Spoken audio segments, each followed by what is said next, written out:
Son premier roman, Second Island, David Vann a mis 17 jours à l'écrire et 12 ans à le publier. Il faut dire que l'univers de cet auteur américain est particulièrement dur, froid, angoissant, à l'image de l'Alaska où il a vécu et où se déroulent des histoires absolument terribles avec un sens du suspense effrayant.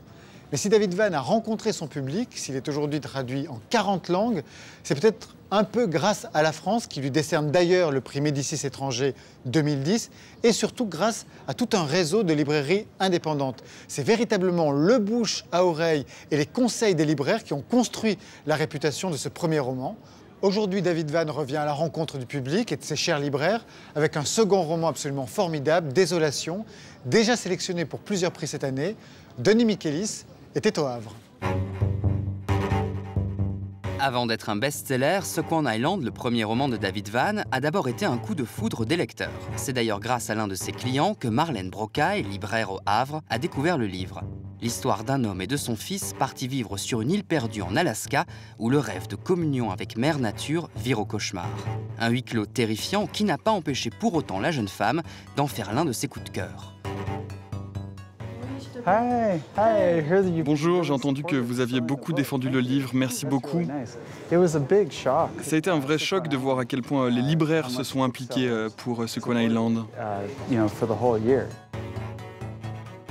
En tant que lectrice, pas en tant que libraire, mais en tant que lectrice, j'avais un peu de mal à le lire, à me laisser aller dedans. Je ne le lisais pas avant de me coucher, par exemple, parce que sinon j'étais vraiment tendue. C'est super rare de trouver ça en littérature, un texte qui vous prend à ce point-là. Et en fait, avec le bouche à oreille, tout ce qui s'est passé, on a eu énormément de clients qui sont venus, qui l'ont lu. Il y avait des discussions vraiment avec les clients qui l'avaient aimé ou pas aimé, et pourquoi. Et ce qui revenait, c'était, oui, c'est super bien écrit, bien traduit. Par contre, l'histoire, elle est prenante parce que ça a attiré des lecteurs qui ne sont pas habitués à une lecture un peu polar, un peu angoissante et oppressante comme ça.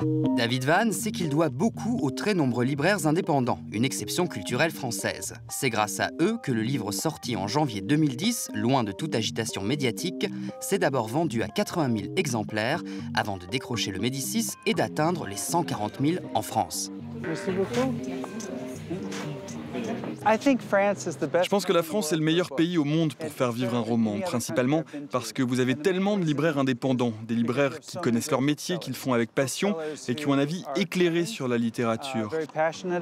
Et puis en France, vous avez des communautés de lecteurs, des lecteurs qui viennent demander des conseils, certains depuis 10 ou 20 ans, toujours auprès des mêmes libraires.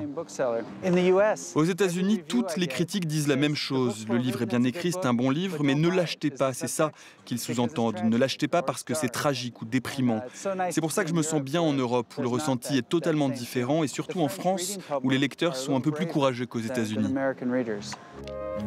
Désolation, le deuxième roman, s'adresse donc à de vaillants lecteurs et reste dans la veine du premier Vann. Il est toujours question d'une île, de personnages en pleine crise existentielle et de morts de proches qui viennent hanter les vivants. Côté décor, l'Alaska met loin, très loin des clichés sur les grands espaces américains et des bons sentiments. En fait, mes livres sont tout sauf de la littérature des grands espaces. En Amérique, on croit toujours que se rendre à la frontière, en Alaska, va nous permettre de retrouver notre innocence, que le fait de s'immerger dans la nature va nous rendre meilleurs. Je pense que c'est tout le contraire, que c'est une idée très naïve. La nature est juste un miroir grossissant qui nous renvoie notre propre image et elle peut s'avérer parfois terrifiante. Terrifiant, haletant et d'une précision redoutable, avec Désolation, David Vann confirme son talent de conteur, un conteur cruel, dont les personnages et les lecteurs sortent rarement indemnes.